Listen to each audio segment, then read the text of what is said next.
I really appreciate your invitation to be here tonight because this community holds a very warm spot in my heart. Frewsburg was my birthplace. In fact, I well may be one of the last to have been born here rather than in the Jamestown Hospital. Frewsburg is where I grew up, and I am probably one of the last of those whose favorite boyhood hangout was Ed Scheinborn's blacksmith shop. Frewsburg is where, as a teenager, I set pins in the bowling alleys owned by Henry Kyle and Ralph Whittle, and where I went to the movies once or twice a week at the old Garfield Theater, now the site of Quality Markets. It was Frewsburg High School that allowed me to become a graduate in 1945, and Frewsburg was the home of a cute little classmate named Mary Anna Gerhardt, who 7 years later became my first and only wife. So you see, I'm a Frewsburg product, and proud to be so. Now, of course, the reason you came tonight is to hear about another Frewsburg boy, Robert Howard Jackson.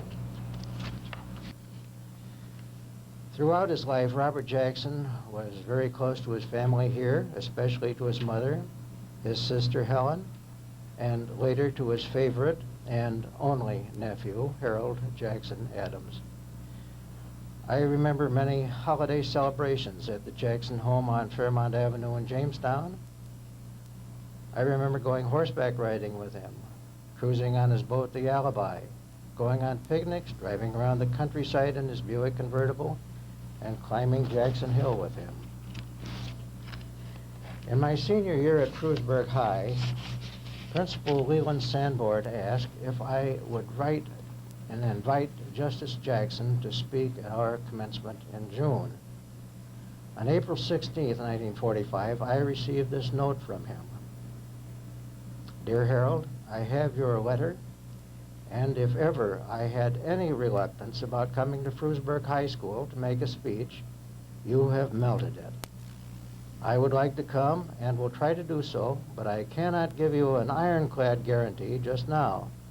Subject to the hazards of the time and the demands of my office, I shall accept the invitation. But on the 3rd of May, he wrote again. Dear Harold, you have probably seen the announcement of the President that he has asked me to undertake the trial of war criminals. It is a big job, and a good deal of it will have to be done in Europe.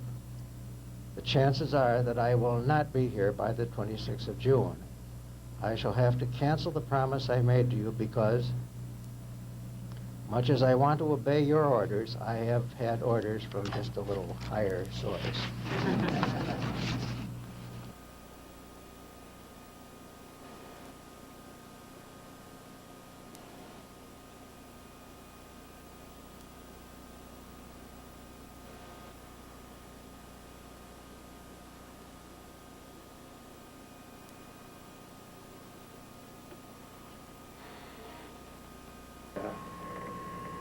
I didn't, well, I was too damn young to appreciate this, and the same as with Nuremberg, you know. Gee, it was great to be there, but I didn't, at the time, appreciate its being one of the high water marks in human history. That's right. Yeah. So. How'd you get there? How'd you get to Nuremberg? Oh, I was stationed near Munich, I was in the 1st Division. After the war, I saw no combat, and so as the day it came for the judgment to be pronounced, You knew about it. but of course everybody knew about it, and everybody wanted to get there. My uncle had the temporary rank of Brigadier General, so he got me transferred down there for a couple of days. No kidding. Yeah, arranged for a Jeep to pick me up and drive me down. Did you call him, or did you lie right him? In fact, I didn't even know that he was back in Germany at that point. So the commanding officer called me over and he said, "I don't know who the hell you know, but you're going to Nuremberg," which was nice. And let's see, I got there rather late at night and overslept the next morning, so everybody was down having breakfast when I came down. And so anyway, they were all very nice about it. My coffee, let's see, Mrs. Jimmy Burns poured my coffee that morning. Yeah. And a bunch of other dignitaries. It was great. So the procedure in the morning was to just announce whether they were found guilty or innocent. Then in the afternoon, they pronounced sentence on the ones that were found guilty.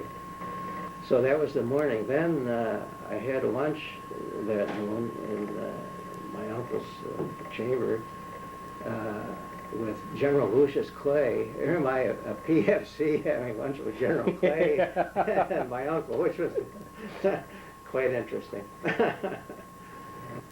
After the so after it's all said and done, next day you had to head back? Yes. I hitched a ride back, sort of. There was a liquor convoy going back up to Munich, so I got guard duty. And that was a position of some responsibility. A convoy of booze was worth an awful lot of money in Germany at that time. So I got back to Munich without causing additional expense to the American taxpayer.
Terrific!